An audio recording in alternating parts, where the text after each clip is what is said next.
can tell we don't have many Republicans on the panel here. Bill, do you want to comment on any? For some reason, I was thinking about the story about the author, Francis. Patry Francis. Yeah, maybe you can tell that story. Okay, well, and Peter did write an interesting blog entry when he participated in this.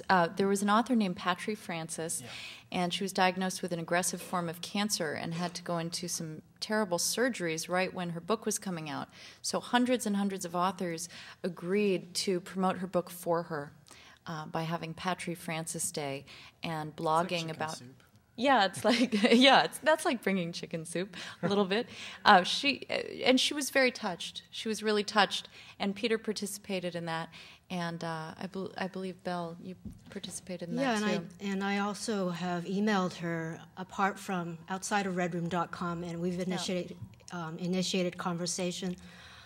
We've talked about Brockton, Massachusetts, where she grew up, where my old boyfriend used to live, and about the economy there. It used to be the shoe capital. And I heard from her last night when I wrote a blog about suddenly realizing that I'm 48 and my bones thinning and the feeling that I'm SpongeBob suddenly rather than Superwoman. So she popped in last night and said, keep going, keep lifting the weights and walking the bleachers with 3-pound weights. And this is the thing I think about, connecting through the internet. It's not marching in the streets, and it's not connecting in person, but it is something wonderful, and it's something amazing where you can have friends all over the world in a certain type of way, and where you can make a collective difference in a different way, like on Patry Francis Day. Well, I think the most important thing about it is it's busted the impermeability of corporate media.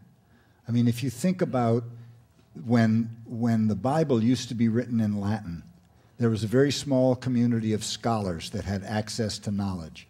And when the Wycliffe Bible was written in English, it revolutionized actually the entire culture because everybody could read it, and the printing press meant that people could write. So a guy like Patrick Henry could contribute a seminal document to the American Revolution because it was open. Then when radio and television came, they closed up the two-way street again. Mm-hmm. You couldn't answer the television set. You couldn't answer the radio. Mm-hmm. And Red Room and the blogs and Daily Kos and all is incredibly democratized. That's the not shadow side, is that it's an open-ended two-way dialogue, which is really important. Okay, let's go. And why don't I'm going to ask one quick question. I'm going to alternate, if that's okay with you all at the mics there. This is just a very simple one. Is it redroom.com or redroom.org?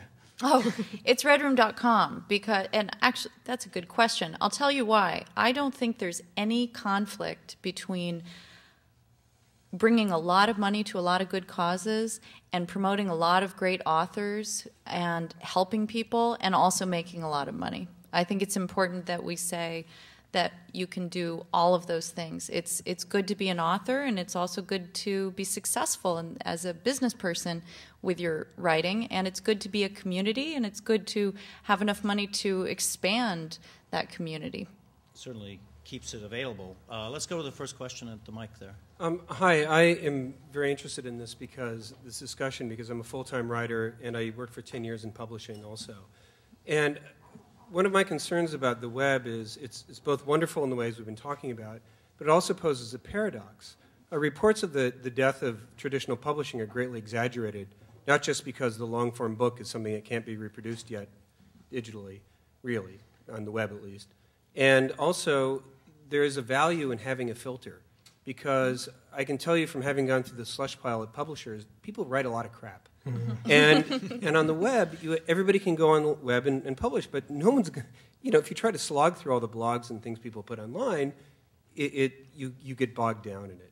And so the paradox I see is that people actually get funneled to the most famous writers, to the people they already know about, while their book reviews in newspapers are dying off, while there's less and less book coverage, there's fewer and fewer authors actually getting publicity time.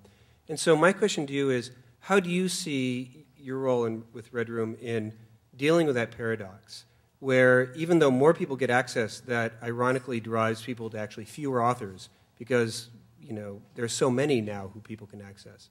And how do you see that, your role in that? Have you thought about that conundrum, and how is it working? Well, I've taught writing and been a writer and editor for many years and worked with writers and run a writing community, and these are the big questions. They're the same big questions. So what we've tried to do with Red Room is create a balance. You actually have to apply to be an author on Red Room. So not anyone can say, oh, I'm an author. We actually have a process where we evaluate and select authors for inclusion. You do not have to be famous or best-selling to be an author on Red Room.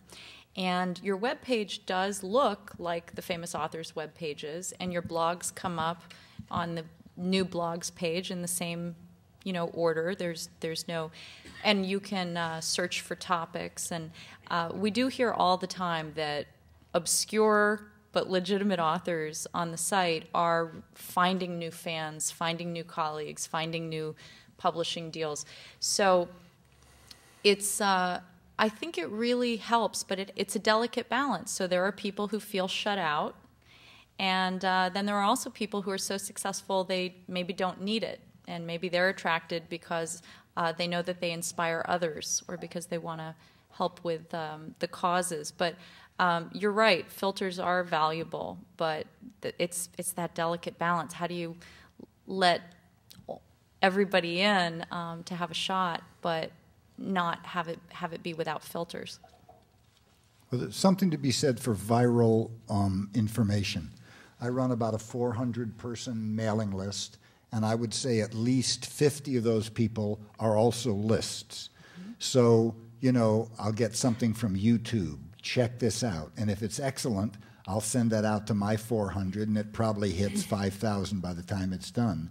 And so I think one of the functions of a Red Room is that the community of writers kind of reads democratically, and you pull something out of the mix based on excellence, not on reputation, and you start word-of-mouthing it, and you start passing it around virally, and it sort of floats to the surface. It's a kind of selection. What is the single most contribution the Internet can make to literature? Who wants to tackle that? Ishmael? I've read some good writing, from bloggers who otherwise would be published.